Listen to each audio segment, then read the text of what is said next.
Judge గారు మీకు ఏమైంది? బార్ అసోసియేషన్ లాయర్స్ మీరందరికీ మీతో మాట్లాడుతున్నారు, మీకు ఏమైంది? రాధా మనోహర్ దాస్ అని ఒక వ్యక్తి మరి హైకోర్టు దగ్గర ఎక్కడో బార్ అసోసియేషన్ లాయర్ల దగ్గరికి వెళ్ళాడు. ఒక ఇన్విటేషన్ ఇవ్వడానికి వెళ్ళాడు. ఇన్విటేషన్ ఇచ్చి హిందూ మతం గొప్పదని చెప్పుకోవచ్చు. కానీ అక్కడున్న గుంపులో అందరితో కూడా శివారాధన నుంచి శవాన్ని ఆరాధించే స్టేజ్లో భారతదేశం వెళ్ళిపోయింది, చక్కల్ని ఆరాధిస్తున్నారు అని ఒక వ్యంగ్యంగా మాట్లాడుతున్నప్పుడు అక్కడున్న కూర్చున్న అడ్వకేట్స్ కానీ లాయర్స్ కానీ పెద్దవాళ్ళ దగ్గర నుంచి చిన్నవాళ్ళ వరకు ఇలా ఇలా ఇలా ఇలా తలకాయ ఊపుతున్నారు. నేనేమంటానంటే న్యాయస్థానం అంటే ఏంటో తెలుసండి, అనేక మందికి మరి వారికి సమస్యను అక్కడికి తీసుకొచ్చినప్పుడు వారి పక్షంగా వాదించే వాళ్ళు డిఫెన్స్ లాయర్స్లో చాలా రకాలు ఉంటారు. Criminal lawyers, defence lawyers, corporate lawyers, ఎన్నో రకాలు ఉంటారు. కానీ ఎంతమంది ఉన్నప్పటికీ కూడా ఒక స్వామీజీ వచ్చి మంచి మాటలు చెప్పి వెళ్ళాలి. కానీ యేసుక్రీస్తు ప్రభువు వారిని తుణీకరించి సిలువని జుగుత్సాకరంగా మాట్లాడితే కూడా వాళ్ళు ఇలా తలకాయలు ఊపుతున్నారు. ఏమైంది భారతదేశానికి? కొంతమంది ఎవరైనా పాస్టర్లైనా స్వామీజీలైనా హిమాములైనా సమాజాన్ని మేలుకోరాలి, ఎవరు ఇలా చేయడానికి వీల్లేదు. ఒక వీడియో మీకు చూపిస్తాను, చూసిన తర్వాత మీరే మాట్లాడారు.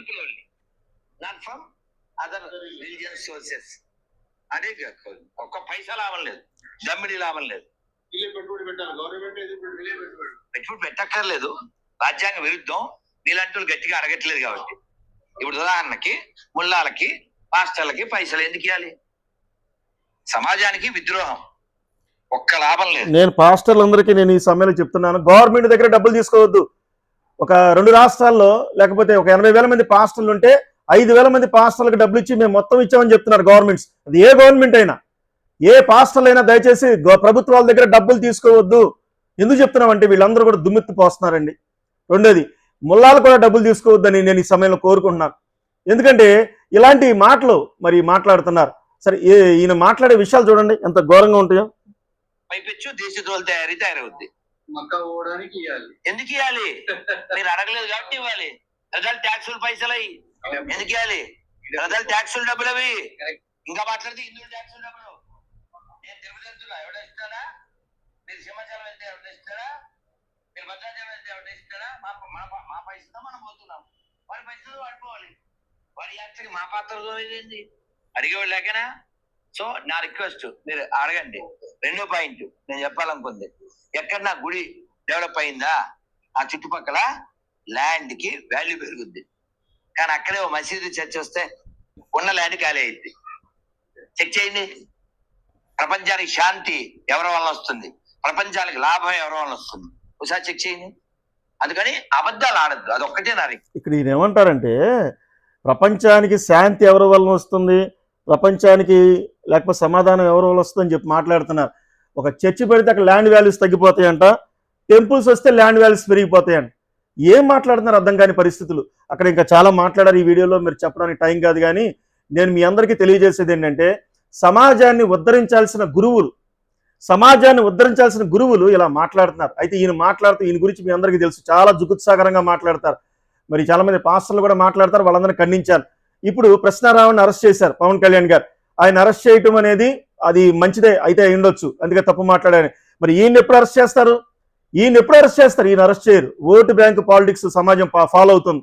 నేనేమంటానంటే హిందూ మతం గొప్పదాన్ని మీరు చెప్పుకోవచ్చు, కానీ ఈ విధంగా యేసు ప్రభువారి గురించి, చర్చిల గురించి రకరకాలైన జుగుత్సాకరమైన మాటలు మాట్లాడుతుంటే మిగతా లాయర్స్ అందరూ కూడా తలకాయలు ఎలా ఊపుతున్నారండి. నా బాధ అంతా ఏంటంటే నేను మీకు చెప్తున్నా, నీతి కలిగిన న్యాయాధిపతి యేసుక్రీస్తు ప్రభువారి జీవితం మీరు చదవండి. యేసుక్రీస్తు ప్రభువారి జీవితాన్ని మీరు చదవండి. ఎందుకంటే ఆ పరమాత్ముడు, పుణ్యాత్ముడు, ఆయన తీర్పులు మనకు కావాలి. ఈ లోకంలో మరలా చెప్తున్నాను, ఎంతోమంది మంచి లాయర్స్ ఉంటారు, జడ్జెస్ ఉంటారు. కానీ జడ్జెస్, లాయర్ కూడా అమ్ముడుపోయే రోజుల్లో మనం ఉన్నాం. మనందరికీ తెలుసు లాయర్లు అనేవాళ్ళు అంటే మంచి వాళ్ళ గురించి మాట్లాడతలేదు, కానీ ప్రతి డిపార్ట్మెంట్ కూడా కరప్షన్ అయిపోయిందని మనకు తెలుసు. అయితే లాయర్స్ అనే వాళ్ళు మరి లంచాలు అంటే ఫీజులు తీసుకుని అబద్ధాలు చెప్పేవాళ్ళు లేరా? ఎక్కువ మంది ఉన్నారు. అది అన్ని జాతుల్లో ఉన్నారు. కానీ నా బాధ అంతా ఏంటంటే నేను జైల్లోకి వెళ్ళాను అంతకుముందు. ఈ జైల్లోకి హత్య రాజకీయాలు జైల్లోకి వెళ్ళినప్పుడు మా మేనమామ గారు పేడర్ గారు ఆయన మేము చేయలేదు అని చెప్పమంటారు అక్కడ. అది నిజమే కదా, మేము అబద్ధాలు చెప్పాము, చేయలేదు అని చెప్పమంటారు. ఇలాగా అన్ని మరి సమాజంలో న్యాయం కలిగిన వాడికి న్యాయం తప్పించడానికి లాయ వృత్తి కాదు కదా. అయితే నేనేమంటానంటే సరే మీరందరూ ఎలా ఉన్నా నాకు అనవసరం, కానీ నీతి కలిగిన న్యాయాధిపతి జడ్జి గారు మీ అందరికీ చెప్తున్నాను, లాయర్స్ అందరికీ చెప్తున్నాను, మీ అందరికీ కూడా మన భారతదేశానికి వచ్చిన ఈ లా అనేది ఎక్కడి నుంచి వచ్చిందంటే మోస్ లా అనే దాని మీద నుంచి వచ్చిందని ఎవరో పెద్దవాళ్ళు చెప్పారు. కానీ అది ఇంగ్లాండ్ నుంచి వచ్చిందనే సంగతి కూడా నాకు తెలియదు. మోజెస్ లా ఇంగ్లాండ్ లో ఉన్న ఆ లాని కొన్ని సవరించుకుని మన భారతదేశానికి అప్లై చేసినట్టుగా న్యాయశాస్త్రం చెప్తున్నారు, మహానుభావులు చెప్తున్నారు, ఆక్స్ఫర్డ్ యూనివర్సిటీలో చదివిన మేధావులు చెప్తున్నారు. నేను మీ కామెంట్ రూపంలో తెలియజేయండి. నీతి కలిగిన న్యాయాధిపతి యేసుక్రీస్తు ప్రభువారు, ఆయన నామానికి మహిమ కలుగునుగా. మీరందరూ కూడా ఒక నిజమైన జడ్జెస్, లాయర్లు అయితే ఆయన మరి జుగుత్సాకరంగా బూతులు తిడుతున్నాడు. శివారాధన నుంచి చెక్క ఆరాధన, శవారాధన అని మాట్లాడుతున్నాడు. ఆ మాటలకు మీరందరూ తలకాయలు ఊపుతా ఆమోదం తెలియజేయటువంటి మీరేం లాయర్లండి, మీరేం జడ్జిలండి? సమాజానికి న్యాయాధిపతి అంటే ఎవరో చెప్పమంటారా? నేను 4 మాటలు తెలియజేస్తాను, మీరు వినండి. న్యాయాధిపతి అనేది యేసుక్రీస్తు ప్రభువారి గురించి జీవగ్రంథంలో రాసిన మాటలు నేను మీకు తెలియజేస్తాను. చూడండి, యోహాను సువార్త 5వ అధ్యాయము 22వ వచనం. యోహాను సువార్త 5వ అధ్యాయం 22వ వచనంలో, తండ్రి ఎవనికి తీర్పు తీర్చడు కానీ తీర్పు తీర్చుటకై సర్వాధికారము యేసుక్రీస్తు ప్రభువారికి అప్పగించి ఉన్నాడు. దేవుని నామానికి మహిమ కలుగును గాక. ఆమేన్. ఇప్పుడు యేసుక్రీస్తు ప్రభువారు తీర్పరి, మీ అందరికి కూడా తీర్పు తీరుస్తారు. జడ్జి గారులకి, లాయర్లకి, క్రిమినల్ లాయర్స్ కూడా మీరందరూ కూడా నరకానికి వెళ్ళిపోతారు. తప్పుగా డిక్లేర్ చేసి డబ్బు కోసం ఆశపడే ప్రతి లాయరు నరకానికి వెళ్తాడు. ఈ రాధా మనోహర్ దాస్ మాటలకు మీరు తలకాయలు ఊపుతా యేసు ప్రభువారు జుగుత్సాకరంగా మాట్లాడుతుంటే మీరు అంగీకరించారు. తర్వాత అపోస్తుల కార్యములు 10వ అధ్యాయం 42వ వచనంలో, సజీవులకు మృతులకు దేవుని చేత నియమించబడిన న్యాయాధిపతి ఈయనే అని పేతురు ప్రకటించాడు. క్రైస్తవ మూలాలు మీకు తెలియదు. ఆ మహాపుణ్యాత్ముడు న్యాయాధిపతిగా రాబోతున్నాడు. ఆయన న్యాయాధిపతిగా, ఆయన గొప్పతనం, ఆయన తీర్పుకి మేము భయపడ్డాం కాబట్టి మా జీవితాలు ఉద్ధరించాడు. 23 సంవత్సరాల నుంచి హత్యలు లేకపోతే రౌడీజం అన్నిటికి దూరంగా బతుకుతున్న మా జీవితాలు ఉద్ధరించిన యేసు ప్రభువారిని చెక్క ఆరాధన, శవాన్ని ఆరాధిస్తున్నారని, కుళ్ళిపోయిన డెడ్ బాడీని ఆరాధిస్తున్నారని ఈయన ఆ లాయర్లతో మాట్లాడుతుంటే వాళ్ళందరూ ఇలా తలకాయలు ఊపుతున్నారండి. కామెంట్ రూపంలో మీరు తెలియజేయండి. నీతి కలిగిన న్యాయాధిపతి యేసుక్రీస్తు ప్రభువారిని కామెంట్ పెట్టండి. మనందరం కూడా ఇక్కడ 2 కొరింథీ పత్రిక 5వ అధ్యాయం 10వ వచనంలో, మనమందరం క్రీస్తు ప్రభువారి న్యాయపీఠము ఎదుట ప్రత్యక్షము కావలెను. ఇది ఖచ్చితంగా జరగాల్సిన పని ఉన్నది. ప్రవచనం నెరవేర్పు జరగాల్సిన పని ఉంది.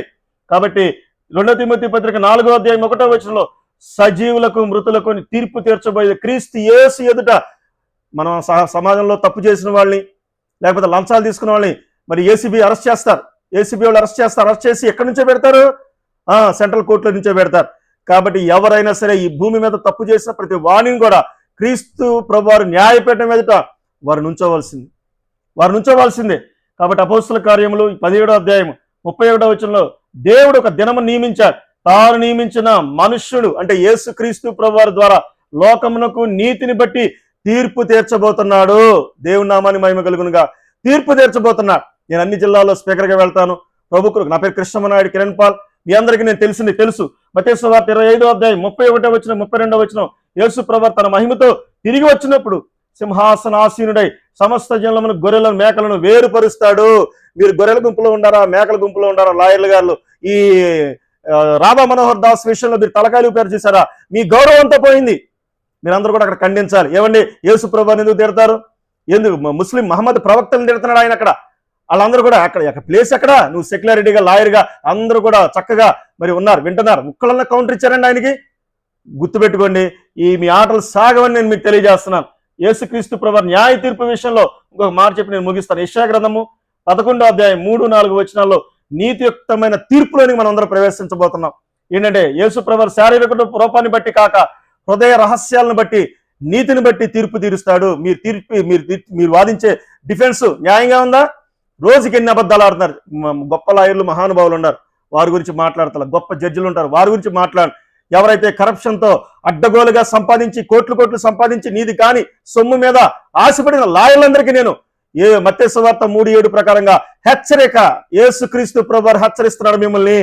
జాగ్రత్త, మార్పు చెంది, మారు మనసు పొంది, పాప క్షమాపణ పొంది క్రీస్తు ప్రభువు న్యాయపీఠం దగ్గరికి మీరందరూ రావాలని నేను మీకు తెలియజేసుకుంటూ మరి ఈ మాట నేను ముగిస్తున్నాను. మీ కామెంట్ రూపంలో తెలియజేయండి. యేసుక్రీస్తు ప్రభువు లాయర్లకి, జడ్జెస్ కి, ఈ భూమి మీద ఉన్న ఒక పిఎం, ప్రైమ్ మినిస్టర్లకి, ప్రపంచంలో ప్రతి ఎంత గొప్ప వ్యక్తులుగైనా, ఈ చిన్న స్థాయి వ్యక్తుల నుంచి గొప్ప స్థాయి వ్యక్తులు, ఎలాంటి వ్యక్తులుగైనా ఆయన తీర్పు తీర్చక రాబోతున్నాడు. ఇది నిత్య సత్యమని నేను ప్రకటిస్తూ ఈ రాధా మనోహర్ దాస్ విషయంలో చెప్తున్నాను. మా మహాజ్ఞానం కలిగిన హైందవులారా, ఆయన మీరు రిజెక్ట్ చేయండి. మత యుద్ధాలు పెడుతున్నాడు. మత ఘర్షణలు పెడుతున్నాడు ఆయన రిజెక్ట్ చేయకపోతే ఖచ్చితంగా మీరు కూడా మరి దోషాల్లోకి వెళ్ళిపోతారని నేను మీకు తెలియజేసుకుంటూ, మరి మీ కామెంట్ రూపంలో తెలియజేయమని, లాయర్లందరూ జడ్జిలందరూ కూడా న్యాయాన్ని బట్టి పైన దేవుడు ఉన్నాడు, మనందరూ తప్పు చేస్తే కాటేసేవాడు దేవుడు పైన ఉన్నాడు, జ్ఞానం కలిగి బ్రతకమని నేను తెలియజేసుకుని ఈ మాటలు ముగిస్తాను. ఈ ఛానల్ సబ్స్క్రైబ్ చేయండి, అనేక మందికి వీడియోస్ పాస్ చేయండి. మీ అందరూ కూడా దేవుడు దీవించునుగా. ఆమేన్.